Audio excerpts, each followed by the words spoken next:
안녕하십니까, 김성구입니다. 오늘은 반야심경과 양자역학의 제4부 중에 12번째 강의를 시작하겠습니다. 내용은 이성적 사유는 반야를 얻는 데 방해가 될까? 즉 우리의 분별지 역할은 무엇인가? 그러니까 일반 상대성 이론의 발표에 관련된 일화 하나를 먼저 한번 음미해 보도록 하죠. 일반 상대성 이론에 관한 논문을 사실 아인슈타인보다 5일 정도 더 빨리 완성했다고 알려진 사람이 있습니다. 20세기 최고의 수학자 중 한 명으로서 수학계의 마지막 거인이라고 불리는 독일의 수학자 힐베르트입니다. 아인슈타인도 사실 일반 상대성 이론을 완성하기 전까지 힐베르트의 논문과 수식을 많이 참고했다고 알려져 있습니다. 이 사람이 이런 말을 했다고 합니다. 힐베르트가 게팅겐 대학 교수인데, 여기 괴팅겐이 있는 사람이라면 누구도 4차원 기하학에 관한 한 아인슈타인보다도 더 잘한다.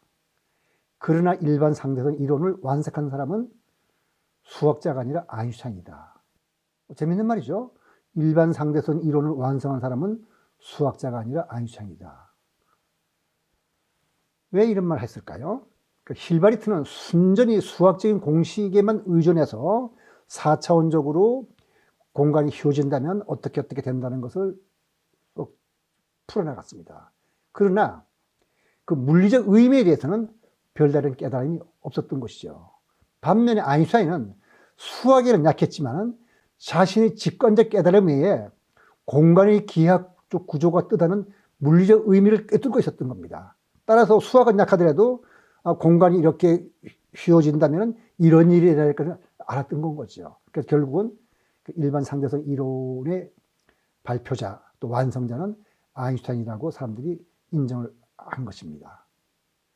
그러니까 아인슈타인은 진리를 찾는 것은 이성적 사유에 의해서가 아니라 종교적 감정이다라고 말했는데, 힐베르트의 말도 같은 뜻이죠. 그러니까 과학자는 과학적 진리를 얻는 데 있어서, 또 부처님은 물론 불교의 모든 선지식과 반야심경은 불교적 진리를 얻는 데 있어서 이성적 사유가 아니라 깨달음이 중요하다고 강조하고 있습니다. 이런 배경이 있기 때문에 어떤 사찰의 일주문 앞에, 서울에 있는 어떤 절인데, 이 문을 들어서는 순간부터 아르마니를 내려놓아라고 써놨을 겁니다. 그러니까 분별은 서로 다른 것을 다르다고 아는 것을 뜻하고, 분별지는 모든 현상, 다른 것을 어떻게 다른지 그걸 자세히 아는 지혜인데, 결국 이건 이성적 사유를 뜻하거든요. 왜 분별지를 내려놓으라고 하는 걸까? 그리고 이성적 사유로서 옳고 그름을 분별하지 못한다면 어떻게 부처님이 가르치면 옳은지 알고 이걸 따라 수행할 수가 있겠습니까? 먼저 아인슈타인의 깨달음에 이성적 사유가 어떤 역할을 했는지 살펴보도록 하죠. 자, 아인슈타인이 만약 뉴턴 역학을 모르고 뉴턴 역학의 문제점을 몰랐더라면, 또 일반 상대성 이론을 향한 여러 가지 고민과 이성적 사유가 없었더라면 시공간의 모양에 따라 물체 운동이 결정되는 직관적 깨달음을 얻을 수 있었겠습니까? 그럴 리가 없죠. 아인슈타인이 이렇게 생각하고 저렇게 생각해보는 오랜 고뇌 끝에 어느 순간 번개처럼 깨달음을 얻은 것입니다. 이것은 우리 선불교에서 말하는 점수와 도노에 비할 수 있을 겁니다. 점수와 도노의 관계는 이성적 사유와 깨달음의 관계가 비슷해서 꾸준한 수행이 있더라도 이 수행을 통해 마음이 어떤 임계 상태에 이르기 전까지는 수행의 결실이 보이지 않을 겁니다. 그러나 수행이 깊어 마음이 어떤 임계 상태를 넘어서는 순간 우리 정신은 새로운 차원의 세계에 들어서게 될 건데, 이 새로운 차원의 세계로 들어가는 것이 바로 도노지요. 근데 임계점이라고 했으니까 우리가 그 물리적으로 설명하면 1기압하에서 섭씨 100도 이하의 물은 아무리 열을 가해도 끓지 않습니다. 온도만 올라갈 뿐이지. 99도에도 끓지는 않아요. 근데 100도가 되는 순간 액체의 물이 전 수증기로 변하게 됩니다. 어떤 상태가 갑자기 변하는 그런 거. 그러니까 마음에도 그런 게 있죠. 네. 아인슈타인이 고뇌에 쌓여 생각하는 것이 이성적 사유이고, 이 사유를 통해 그의 정신이 어떤 임계 상태를 넘어선 순간, 아하, 시공간의 기하학적 구조 때문에 천체가 이렇게 움직이는구나 하는 깨달음이 온 것이죠. 이것은 마치 발명가가 무수한 실패 끝에 결정적인 아이디어를 얻고 훌륭한 발명을 한 것과 유사한 이치라고 할 수 있습니다. 실패는 성공의 어머니를 말이 여기서 나온 것입니다. 이성적 사유만으로는 결코 불교에서 말하는 반야를 얻을 수 없지만 이성적 사유에 의한 고민이 있어야 깨달음을 얻게 됩니다. 대승불교에서는 분별을 미망으로 보고 거기서 깨어나야 한다고 보지만 어떤 단계에서는 분별지가 도움이 된다고도 말합니다. 즉 대승불교는 궁극적 진리를 깨달으려면 치관이라는 명상 수행을 통해 반야를 기려야 한다고 하지만 지혜의 배양은 진리를 듣고 그 진리를 올바르게 사유하는 단계가 있어야 합니다. 치관에서 말하는 치는 사마타로서 모든 망념을 그치게 하여 마음을 하나의 대상에 기울이는 것이다 뜻입니다. 그럼 관은 윗바사나를 말하는 건데 사마타의 맑아진 마음으로 사물을 올바르게 보는 것을 뜻합니다. 여기에 사마타와 윗바사나 중에서 그 산스크리트와 팔리어를 썼는데 앞에 쓴 것이 산스크리트어고 뒤에 쓴 것이 팔리어입니다. 그러니까 대승불교에서는 반야를 충족하는 데에는 배우고 이해하는 단계가 크게 도움이 되고 또 필요하다고 하여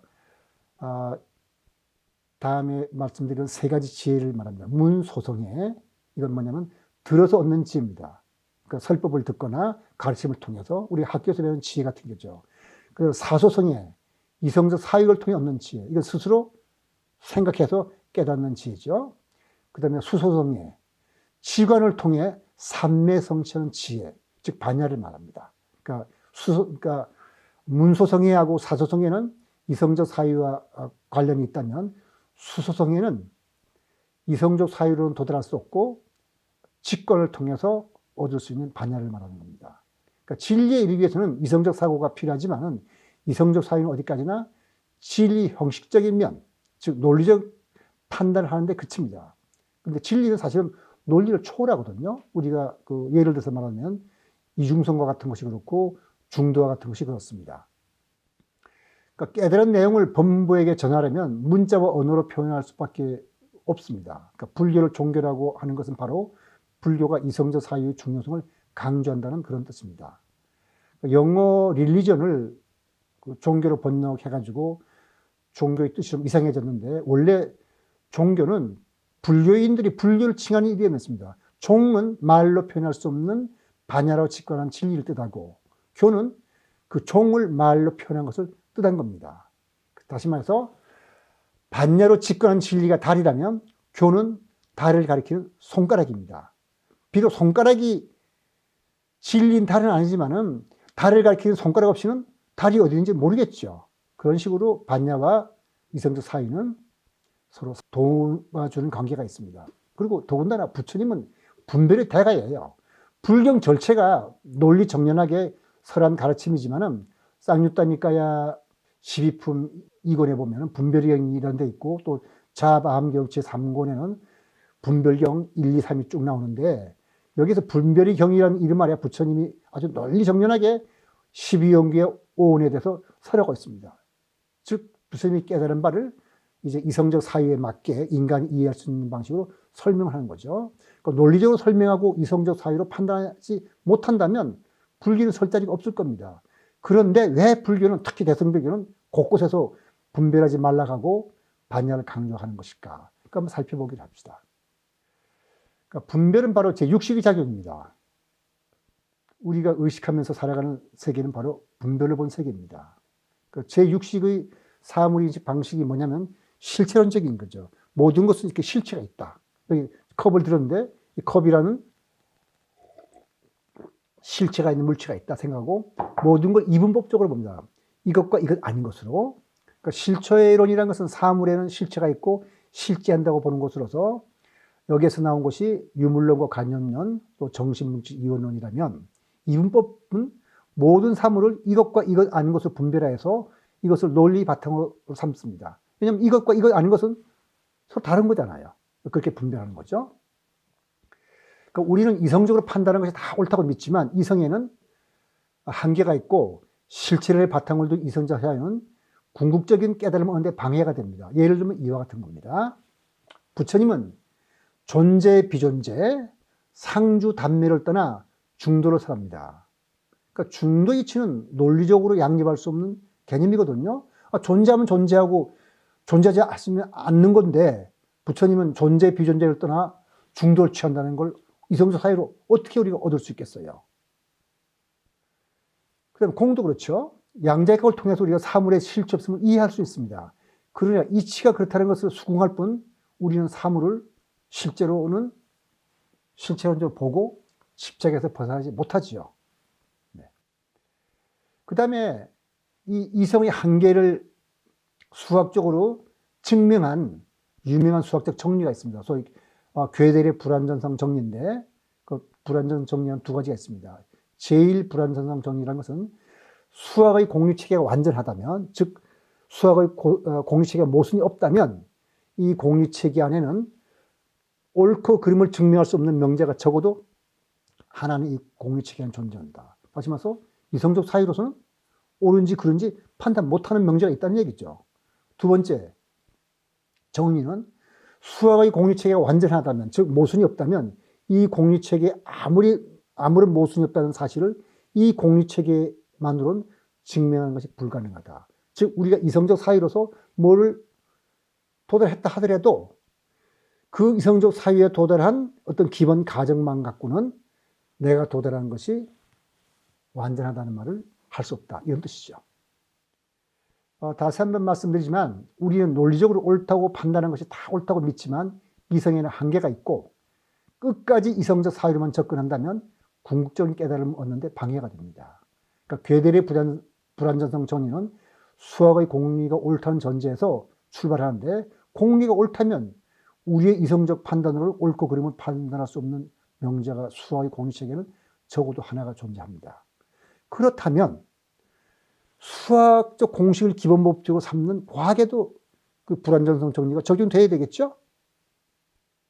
그러니까 불완전성 정리를 과학에 적용하면 과학 이론에는 그 이론만으로는 설명할 수 없는 어떤 새로운 과학적 현상이 있게 마련이라는 우리가 결론을 갖게 되겠습니다.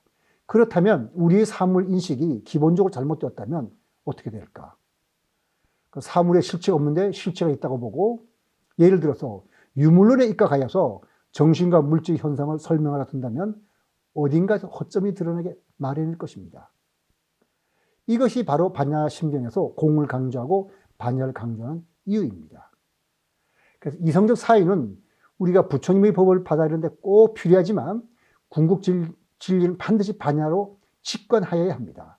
그러기 위해서 필요한 것이 바로 팔정도 수행이라고 합니다. 대승불교에서는 팔정도보다도 육바라밀을 강조하는데 나중에 제가 그 육바라밀이라든가 이런 불교 수행법에 대해서는 설명을 드릴 겁니다. 다 같이 진리를 추구하면서도 불교와 과학의 다른 점이 바로 수행이 필요한가 아닌가 있죠. 과학은 종교적 수행이 없더라도 훌륭한 업적을 낼 수 있습니다. 그러니까 거짓말하고 사기꾼도 업적을 남긴 사람이 있어요. 그러나 불교적 진리는 마음을 맑고 깨끗하게 안정시키는 수행 없이는 증등할 수 없습니다. 이런 차이가 있죠. 그러니까 반야심경은 궁극적 진리에 관해 설하는 경전이기 때문에 공과 반야를 설한 것이지만 반야는 꼭 궁극적 진리와 절대 자유만을 위해서 필요한 것은 아닙니다. 일상생활 속에서 맡은 일을 성실히 바르게 처리하고 바르고 행복하게 살며 고통과 어려움에서 벗어나는 일에도 필요한 깨달음입니다. 우리가 일상생활 속에서 세속적인 삶을 살아가면서 반야를 닦는 길은 바로 개정의 사막, 즉 발정도를 닦아서 깨어있는 겁니다. 깨어있다는 것은 자신이 하는 일을 주시하면서 그것을 행하는 겁니다. 그러니까 진심을 참지 못해서 썩내는 마음을 참지 못해서 우리가 성을 낼 수 있어요. 성을 내더라도 자신이 성을 낸다는 것을 알고 성을 내면 부질없는 진심은 사라지게 마련입니다. 그러니까 모든 아픔과 고통도 그렇게 사라진다는 것이 깨달은 이들과 과학자들의 이야기입니다. 그것이 바로 반야심경이 말하는 공의 이치죠.